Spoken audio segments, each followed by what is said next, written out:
SK텔레콤. Down here in the bottom left, the CJ Entis Yellow Terran. It's Bbyong. To the top right in green, JINAIR Green Wings player, as you might expect, because of the green, is SOS. Yeah. They do have green wings, JINAIR. Yeah. What happened to the JINAIR Green Wings girls? They're not here again today. Yeah. Maybe they're taking a break. Maybe they've got like some finals coming up for a class they're taking or something. That's true. Actually, yesterday was a day where a lot of people graduated. So maybe that's what's going on. A lot of them around college age, it would make sense. Yeah. The mystery of the JINAIR Green Wings girls. Could we have a hypothesis? A theory. Do you have a theory, Wolf? Oh, I do. We've seen these two before, actually, that couple. Yeah. And we've seen this before, too, Barracks, Proxy. And what variation? Only one SCV out here for now. Yeah, he's going pretty close. He's going to go behind this base here. Build it right there. Just one barracks so far. Yeah, it looks like he's just going to do 11-11, 11-11 Reaper. The second 11, not referring to a second barracks, but in fact gas. And this can really throw you off as a Pro Ops player because you don't have your Stalker out, you don't have your Mothership Core out, and it gets a good amount of scout information, but if it gets a lot of kills, you can get into your head a little bit.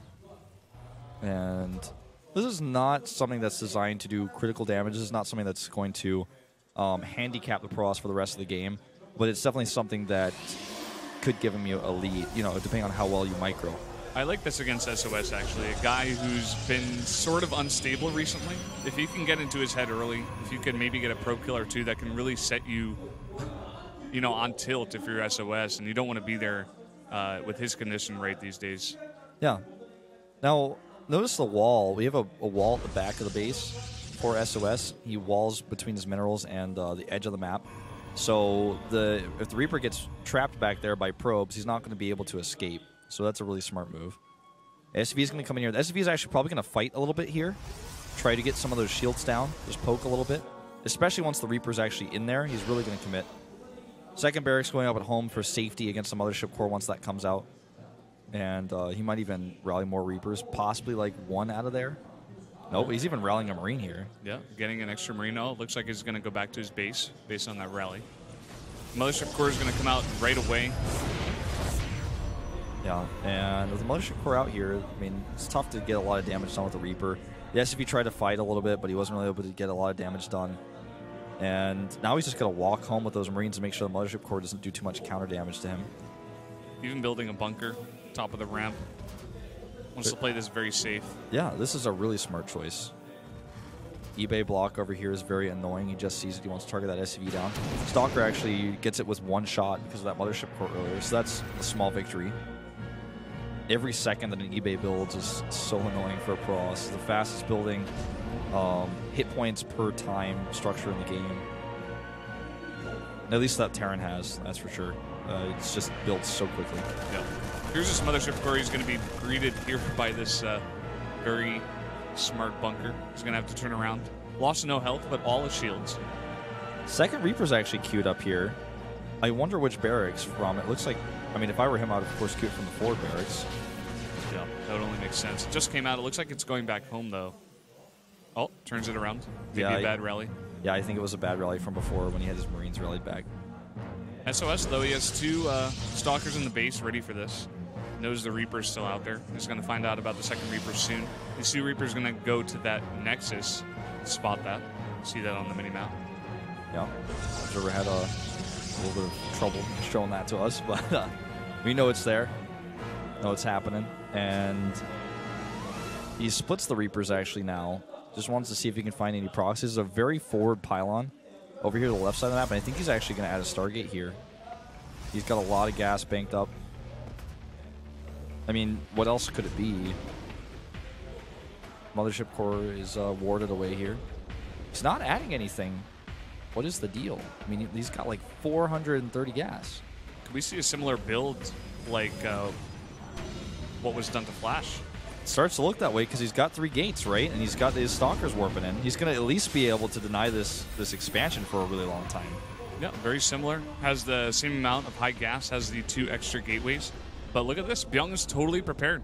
He's even got the SUVs right next to that bunker. he is not going to be hurt by this like Flash was.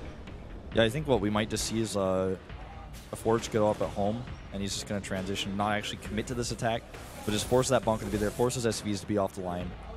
Looks like he killed the Reaper in the main base with his probes. I saw like the probes attacking something. That's what I would guess. Yeah, there's that Forge that you were talking about. Yeah, Forge is somewhat delayed, but it is going to give him an upgrade lead, as right now Bbyong doesn't have an E-base. He only started one, of course, to block his opponent's expansion. With force fields here, it gets even more difficult for him to move down the ramp. He's going to need medevacs. Yeah. And right now he's getting that factory. I think he has a good idea of what SOS is trying to do to him. He's trying to get up to that Star Protect, get that medevac. But SOS is going to have a lot of time where he has a second Nexus up. He's going to get a bit ahead. He's starting that +1 to armor right away, adding that Twilight Council as well. Yeah, he's just trying to use this Mothership Core's vision to poke away. It looks like he killed a Marine there. Could actually just put on hold position next to the command center. The Stalkers on the right side, the bunker does not reach that.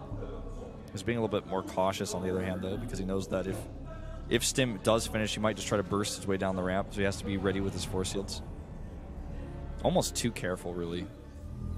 Sees this starport timing, which is really important for him to know, because if the starport's done, he can't stick around much longer. He's going to have units at home to defend.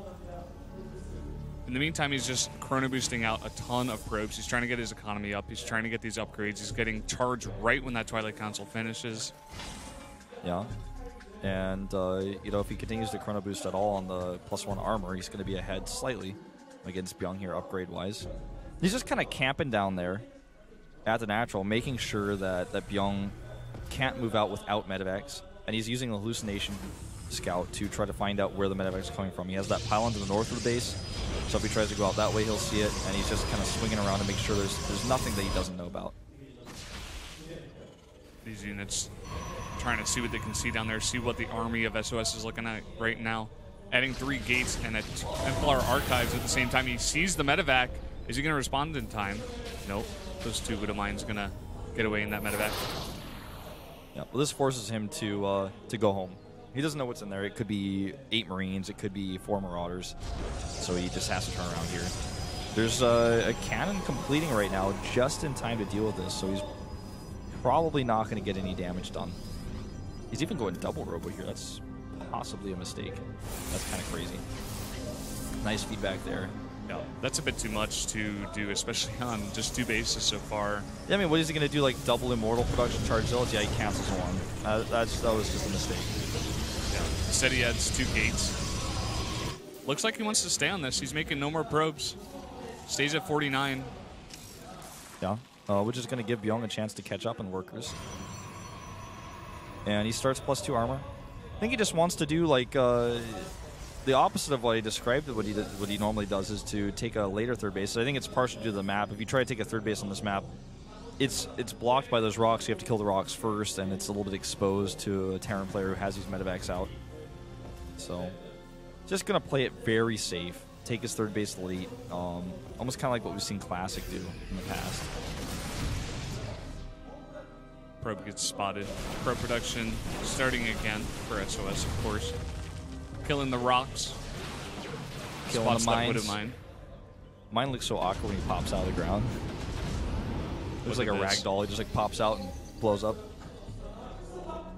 Well, there's a ton of drop defense set up here, and he sees it. He needs to get another Templar, though.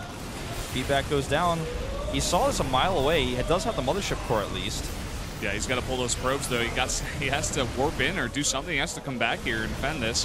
He's going to come back now. He's going to lose the Nexus. I think this is a huge mistake. I mean, he saw this coming so long ago. He reacted a bit slowly. Didn't warp in any Zealots either. I don't know exactly what happened there. And now he's getting Storm on 1 base, as well as +2 armor. He doesn't have a third Nexus up yet. He has a really strong army. Yeah, his army is much better right now than the army of Bbyong, but it takes too long to walk across the map, so you can't really utilize that. What he can do, I feel, is start that Nexus, and there he does. Or actually, no, he doesn't. He sent a probe over there. The Nexus on the production tab is misleading me, because it's just the Nexus that he's remaking in the main base. But he does need to start a third Nexus. I mean, he's on 1 base against 2, against a Terran player who's powered up quite heavily right now. There he goes. The probe is going to go in there and start that Nexus. Another drop in here, trying to do some more damage, but these Zealots ready on command. +1 to attack is started as well. Fake Warp Prism takes some hits. That was a big stim there. Wonder what happened. I guess he was trying to chase the Warp Prism down. Or accidentally stimmed his 4 units to kill that pylon. Regardless, it's going to cost him a lot of medevac energy. You got to be very careful about how you use your stim as a Terran. You know, if you're a newer player, like if you're in like Bronze or Silver League and you try to chase a medevac or trying to chase a Warp Prism, just stim the Marines at the front of your army and don't click the Marauders because they're not going to be able to catch that. Whoa, those Force Shields were on top of things. Yeah, SOS seems on top of it right now. My Decent God. Storms as well. Doesn't lose anything besides that 1 unit. That's the SOS I like to see, not what we were seeing like in that drop defense. Widow Mines are becoming more popular in Korea with these medevac move outs. Something that Artosis has talked about a lot in meta, and something a lot of pro gamers are concerned about if the Widow Mine buff change does actually go through, because it makes it so much harder for Zealots, Zealot-heavy armies to actually engage, because you can see this do so much splash damage, so much extra damage to shields, and he needs another Storm. I don't think he has one. I don't think he has it, and that High Templar almost gets snipes. He tries to go for it, doesn't get the High Templar, loses some Marines here as well. SOS, a little bit of hesitation. It seems like he wanted to fight into that, but such good splitting out of Bbyong. He would not have won that fight. He realized it and comes back, but loses some units. Yeah, I think it's just he wants to wait for that Storm energy. There goes the overcharge as the Nexus finishes. The Observer there, very key to spot the Widow Mine and pick that off. Triple medevac drop going to try to circumvent this army, go to the main base. I really like this choice. And here we go, Stim the army. Where are the Storms? Does he have them? I think he's got enough energy now. Yeah, Scan kills the Observer. He's going to need another one to see those Widow Mines. He has really excellent drop defense this time. Yeah, he's going to be ready for that around. one. +2's now started. He's already 1 upgrade ahead of Bbyong right now. Instant warp-ins. He needs the feedback, though. All these units getting dropped. Storm is another option, I guess, you know, and he needs a few more Zealots, maybe. Here's a great Storm. Bbyong is not paying attention to his army. And, you know, multitasking in several places at once, sometimes this kind of mistake can happen. Yeah, that was a big mistake, but he does get this nice drop behind the natural. It looks like he's going to also go for this Templar Archives. Looks like he's going to get it. Try to get out of here right after that. Yeah, that's really important that he gets that, because there's no transition into Colossi. Colossi kind of falling out of style a little bit here right now in Korea. Does realize he's attacking his own pylon that redirects that Zealot, but there's still so much damage being done here. This is what Bbyong needs right now, because he didn't kill the Nexus. He lost a lot of his army. He doesn't have a third base up, and he's way behind in upgrades. I don't even think he has an armory. Yeah, he's way behind. I didn't see an army at all. He is getting a bunch of damage here, but decent drop defense, is finally able to get it down. The only problem with that multitasking at Bbyong was that he received a ton of Storms onto his main force over here at the third. All these medevacs got to be low on energy. He does have a decent amount, though. Yep, he needs to target that Immortal on those Marauders. I think this army just may be too big for Bbyong. He's got a lot of medevacs, but not a whole lot underneath them. Widow Mines will be eliminated here as well. And that when that +2 finishes and he gets more Templar out, when that Archives refinishes, Bbyong is out of luck, man. This is not looking good. Yeah, he has no third base. He's going to go for a death drop here, it seems like, sending one over to the left and the rest of his army into the main. Talk about all your eggs in one basket. Here we go, boosting in. Several cannons here, a group of Zealots waiting as well. They've got those better upgrades. They're about to +2. Great Storm on all of that army, the medevacs included. And Bbyong will eventually clean up those Zealots, but the next wave should actually save this. He's got a few more units coming up as well. He's able to delay it enough to get his main army back here to defend this. Another drop is trying to go down at that third base. There's nothing here actually for SOS. He sends the 3 Archons over here to defend this, as well as some Zealots warped in as well. This drop still not defended totally. Yeah, finally he gets out. He's just spreading his army so thin. He's trying to do everything he can because he needs some sort of damage. But now he's down a whole set of upgrades. Still no third base secured. He lost so many hit points on these units, and his medevacs are essentially out of energy. So much so that he can't continue the drops. The 3 Protoss armies that are split up between the bases are enough to kill all of Bbyong's army basically at once. All 3 of them separately. Is he just saying those are the long distance mine before his orbital's ready? I guess that's what he's doing here. I was concerned he was going to do an SCV pull, which at this timing in the game is way, way too late already. He doesn't have ghosts. You know, that would be something that would help him out, especially against this many Archons. Yeah, it definitely would. And these Widow Mines aren't doing enough damage. And that's also gas he's spent on those. I mean, I like the choice to add a few more Widow Mines in, especially because of how the game is going to shift a lot if that buff goes through, but I don't know, man. This Protoss army is looking way too big. Even with the Archons taking damage from those Widow Mines, there's too many Storms here, and the Immortals are like just ready to fight. They're like, come up here. I'm scared of you right now. Yeah. For now, he's going to have to back off. Nice first fields here are going to reduce the amount of damage he takes on retreat, but he's going to be able to get a lot more units here. He has so much production. He's on 3 base. Bbyong finally moves that orbital over to that 3rd. Yeah, I like his choice to take that as a 3rd base. May get this Nexus here. He certainly will, but at what cost? You know, can he save his units? Feedback's eliminating some of these medevacs. And wow, Bbyong is trying to turn this game around. He's so down on supply. He's still way down on upgrades. He finally starts +2 attack. Picks off a Templar here. He's just not stopping the fight. And I really like the commitment, for example, to the huge amount of cannons in the main base that he keeps remaking, because he knows the one way he could lose this is because Byung's drop play is apparently amazing. Yeah, I'd love to see Blink actually as well. Yeah, that's something that's really been missing. And this Nexus is going to have to be remade a 2nd time. Fortunately, those units blocking it for now. Yeah, he's going to eventually get it. I'd like to see a Warp Prism, actually, because he's got a decent amount of Immortals. He could stop that for a second, get a Warp Prism out, and start harassing, because Bbyong is never having any units at home. He's just attack, attack, attack. You know, all of his units are away from home all the time. This is not happening. No, it's not. He's going to try to come over here and do something, but Warpins follow him everywhere he goes. This is a nice drop over here to try to do something. I mean, that's the best way he could drop, right? But it's just, there's just so much coverage here in the main base. Is able to get a High Templar, but these units are going to go down. Just watch those upgrades at work. This 3rd base, can he force a cancel on it again? There's a few units over here. He's attacking the cannon at first. Most of the Protoss army is moving away. Does he have a Storm? Yeah, he does. He has 2, in fact. 3. Oh, kills both of the medevacs with that Storm, actually. And now SOS wants to move out. He's hesitated a little bit here, but now is his time. That was really good for him there to be able to get those rocks. And, I mean, look at the supplies, Brennan. It's 171 to 120, even with all these Widow Mines here to help out against the Archons. The upgrades as well. It's just, this army of SOS is too strong. Storms, Archons, oh, that Immortals. force field!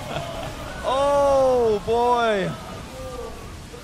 That's the end of the Ghost Academy as well. Very unfortunate location to be making that. He scans this army, finds out just how dead he is. He reminds himself. Ghost over here also getting the vision from that for EMPs. I think that was what he actually scanned for, but there's just still way too much army here. Yeah, but Bbyong's not giving up yet, funnily enough. SOS is going to have enough units here eventually. He's going to just push across the map. But Bbyong, very, very feisty. He's been dropping the entire game. He's trying to do anything he can possibly do to come back, but in the end, SOS just had too good of defense. If you look at the army supplies for these two players, it's 30 up right now for SOS, and if you could look at army cost, it would probably be twice as expensive of an army. Look at all those gas units, the Immortals, the Archons, the High Templar, and so much of his army is actually like at home to defend. If he brought some of that, that would change things, but this is going to be the last fight most likely. Storms here are decent. The Ghosts are now all gone. Still has a lot of medevacs, but nothing underneath them.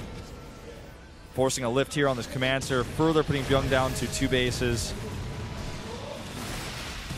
I felt like Bbyong's opening was solid, but he was stuck in this one-track mindset of making his drops do damage, and eventually SOS just overpowered that.